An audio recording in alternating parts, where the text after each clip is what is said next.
Welcome back to the Beauty Bulletin, your biweekly roundup of the biggest stories shaping the beauty world right now. Let's dive in. So there's actually not a ton of beauty news this week, so this will be a fairly quick episode, but let's dive into some industry and brand moves. First up, Crown Affair has landed some fresh funding. Minimalist hair care brand Crown Affair has secured a Series C investment led by Stride Consumer Partners. Stride is a private equity firm whose portfolio includes Patrick Ta Beauty, Tatcha, Urban Decay, and Skinfix. The funding, consisting primarily of secondary capital, arrives as Crown Affair prepares for a broader commercial footprint and follows its recent expansion into all Sephora stores across the United States. Crown Affair was founded in New York by Diana Cohen in 2020 and was launched with a tightly edited portfolio of clean formulations and handcrafted tools. Its philosophy centers on the idea that hair care should function as a meaningful self-care ritual rather than a daily obligation. This is a quote from Diana Cohen, the founder. Quote, "I started Crown Affair with a simple belief that the way you care for your hair can be something you actually look forward to, a moment that's yours, that transforms how you show up in the world. Watching that resonate with so many people and now seeing Crown Affair reach them at scale through Sephora has been one of the more rewarding parts of this journey. This partnership with Stride means we get to bring that ritual to even more people, and that's exactly what we set out to do. We're proud to have a partner who is as intentional about this as we are." End quote. And lastly, here is a quote from Nicole Forgo, the operating partner at Stride Consumer. Quote, "This investment represents a shared belief in Crown Affair's vision and a deep alignment in building a thoughtful, enduring brand within the hair care category. With its elevated, minimalist, and ritual-driven positioning, Crown Affair is particularly well-suited to capture the shift toward the skinification of hair, where consumers are seeking more holistic efficacy, intention, and long-term care." End quote. And lastly, because we can't seem to have a beauty bulletin without either L'Oreal or Estee Lauder making news. So L'Oreal Luxe is bringing a responsive scent technology to AI art institution Dataland. I'm going to be honest with you. I've read this article numerous times and I still don't quite understand what's happening here. But from what I can tell, I will obviously link it in the show notes.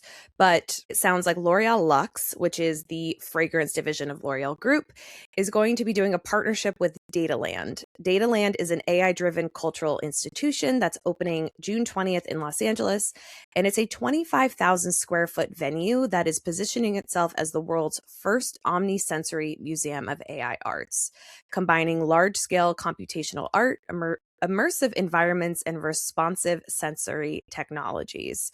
So through this partnership, L'Oreal Luxe developed 12 rainforest-inspired olfactive imprints for the museum's inaugural exhibition, which is going to be called Machine Dreams Rainforest.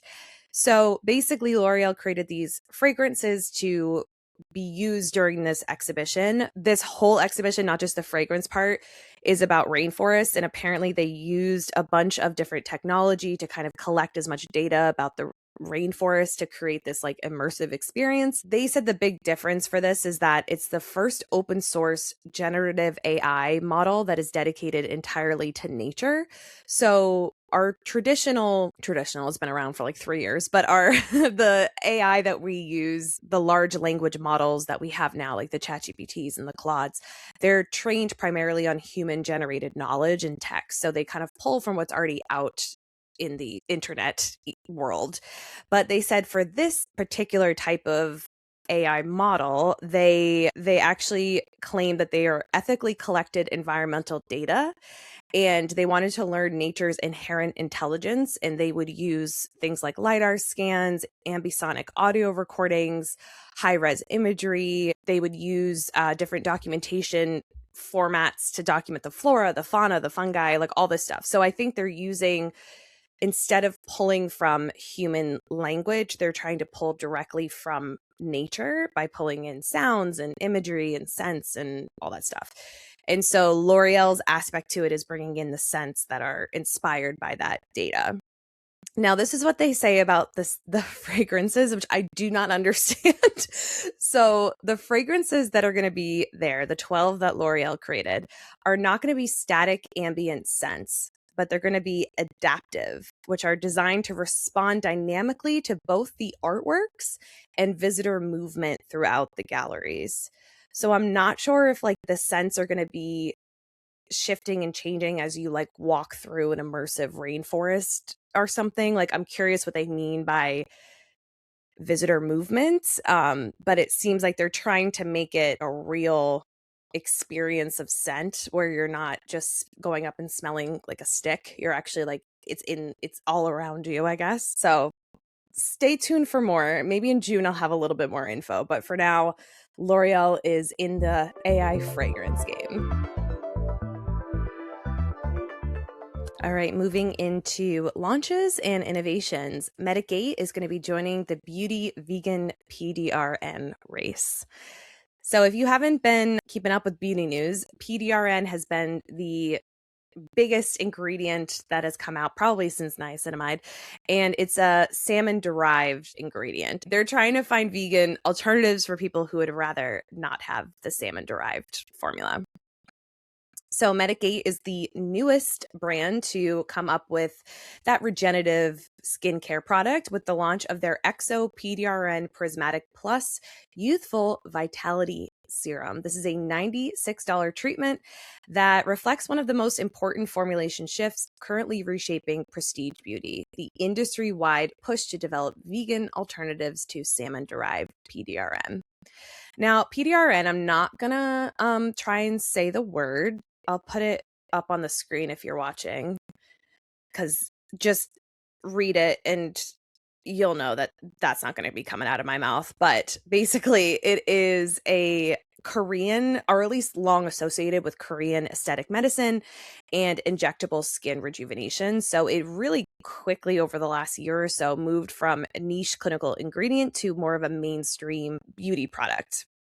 Traditionally sourced from, like I said, salmon DNA, PDRN has become increasingly associated with wound healing, post-procedure recovery, collagen support, and skin regeneration narratives. Alongside growing consumer awareness has come mounting pressure around sourcing, sustainability, scalability, and vegan compatibility. So rather than relying on marine-derived DNA, Medigate positions its vegan prismatic PDRN as a next-generation alternative engineered with a tetrahedral structure designed to optimize skin penetration and recovery support.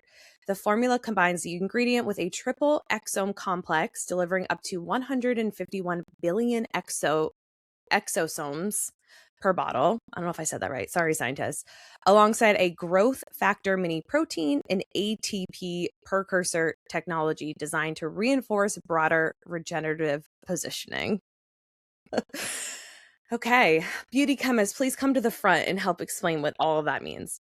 And importantly, Medigate is framing this particular serum launch as infrastructure for healthier biological skin function itself, particularly in conjunction with a professional aesthetic procedure. So there's claims around redness reduction, post-treatment recovery, barrier enforcement, and natural rejuvenation that place the launch directly within this very quickly expanding overlap between medical aesthetics and prestige retail skincare. Those lines seem to be blurring quite a bit these days. And also in launch news, P.Louise is joining Boots. Now, if you're like, what on earth is P.Louise? You're probably American because we don't really have it here.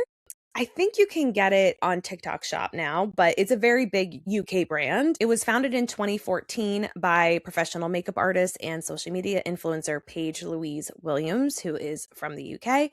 And it really skyrocketed from like indie fame to becoming a major industry powerhouse. And up until now, you had to buy her products either online, which would sell out really quickly, or through their TikTok shop live sessions.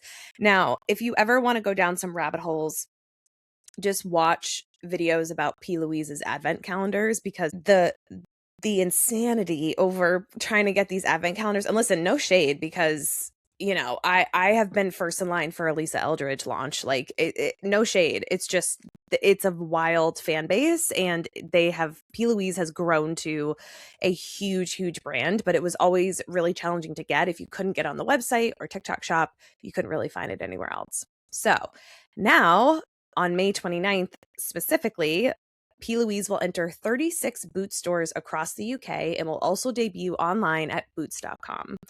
Again, if you're not sure what Boots is a UK pharmacy similar to like our Walgreens, but with a better beauty section. Great beauty section.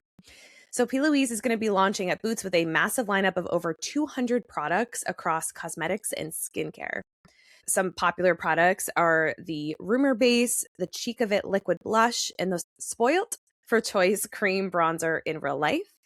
And the launch is also going to bring 6 Boots exclusive products into the mix, including the Bad Beige Crystal Energy Lip Duo, the Brow Balm, and the Sky's the Limit drinking cup. And there's some interesting things about this partnership that are not traditional retail partnerships. Louise Williams and her team are personally training Boots beauty specialists on product details and application techniques. And that's actually the first that's ever happened for Boots to have a brand founder-led training specifically for a launch in Boots.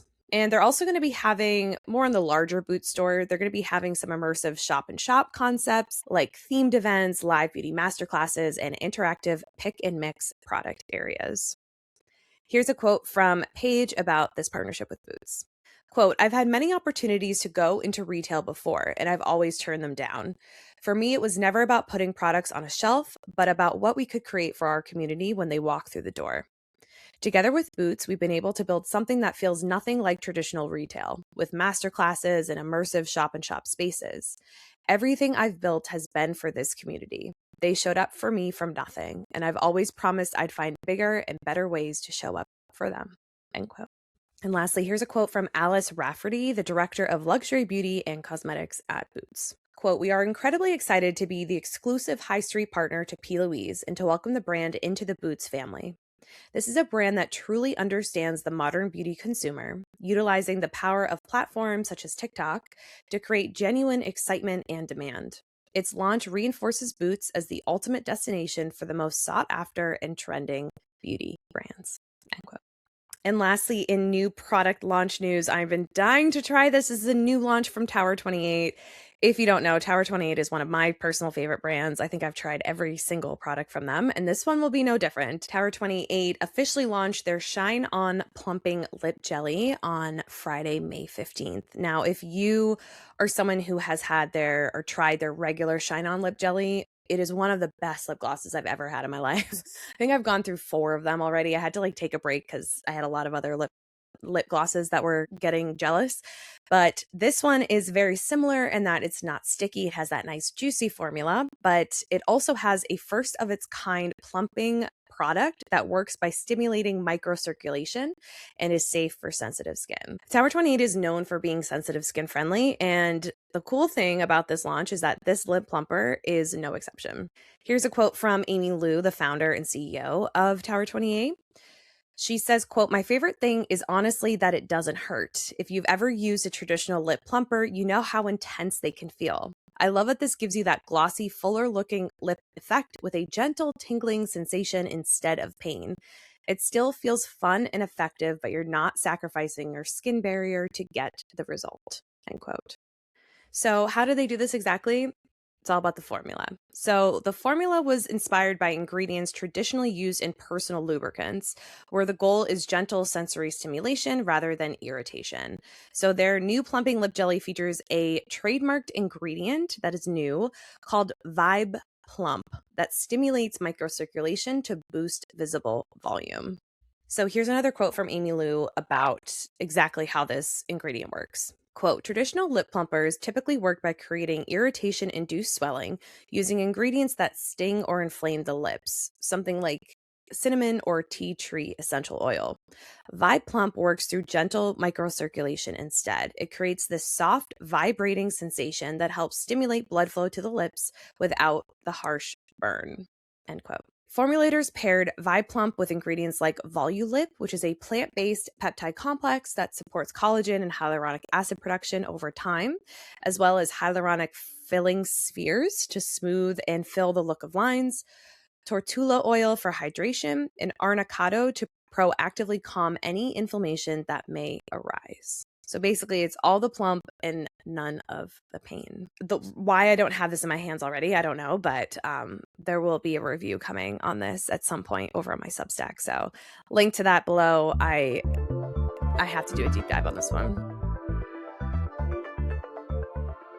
And celebrity campaign time, Hawaiian Tropic decided to launch a social first summer campaign with Alex Earle. Hawaiian Tropic is doubling down on entertainment driven sun care marketing with a new summer campaign designed to turn SPF application into a social first ritual.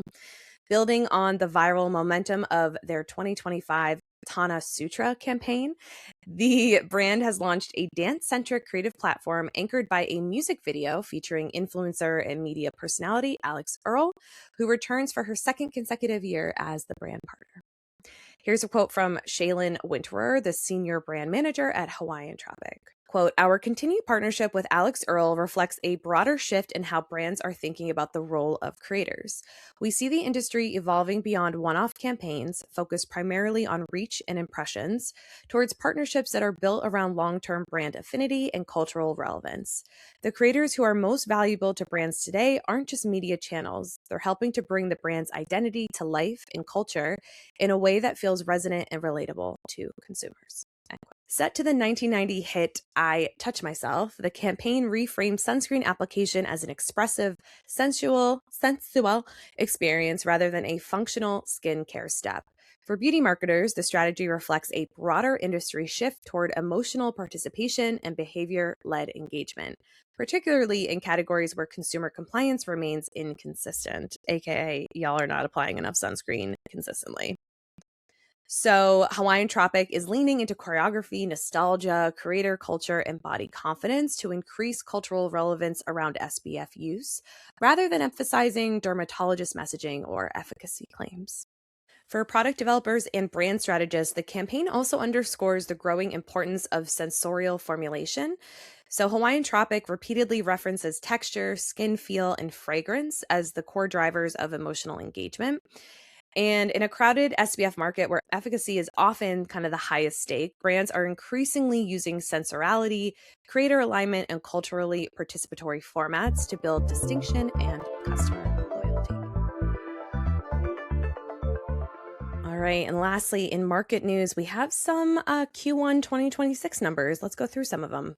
The US prestige beauty dollar sales grew by 6% year over year. So, economy what? It grew to $8.1 billion in Q1 of 2026. This is per Circana, who always does these reports. Mass retail sales also rose by 7% to $18.1 billion, signaling relatively even growth across both tiers. That said, category by category growth varied widely. In addition, dollar growth outpaced the units, pointing to premiumization and choosy, cautious shoppers. So here's a quote from Larissa Jensen, Global Beauty Industry Advisor at Circana. Quote, "Mass and prestige beauty are growing at nearly the same rate for the first time in 5 years. Fragrance, facial skincare, hair treatments, and personal care products like body lotion and wash continue to benefit from consumers prioritizing self-care, elevated routines, and wellness-driven products. We expect these areas to remain strong this year as shoppers continue to shop across channels, seeking affordable yet high-performing beauty products that feel good and work well." Mass makeup actually grew faster than prestige in Q1. Winners included lip treatments and lip liners, the top performers, which posted growth in both dollars and units, while blush and bronzer also posted some solid gains, and probably just from me purchasing more blush. Some prestige winners in skincare included face cream, serums, and eye treatments. And clinical brands captured over 1/3 of dollar sales, which is a clear sign that science-forward brands continue to thrive. And like every beauty bulletin, who was the big winner? Fragrance. And specifically mass fragrance. Mass fragrance led by double-digit increases, specifically in women's fragrance, while in prestige, they saw popularity among minis.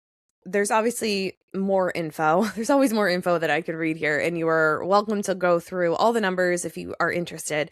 But it seems like basically beauty is up, spending is up, or growing, I should say, and the mass brands are really the ones that are moving ahead over prestige, just in the fact that so many more brands are creating products that are high quality but are more affordable. I see the trend continuing in that direction, but those are the numbers for Q1 of 2026. From scent AI technology to a vibrational lip plumper, that's your roundup of this week's top beauty stories. Stay tuned for the next Beauty Bulletin as we track the shifts shaping how we shop, wear, and experience beauty. And please don't forget to like, rate, subscribe, share. It really, really helps the podcast out a lot. Until next time.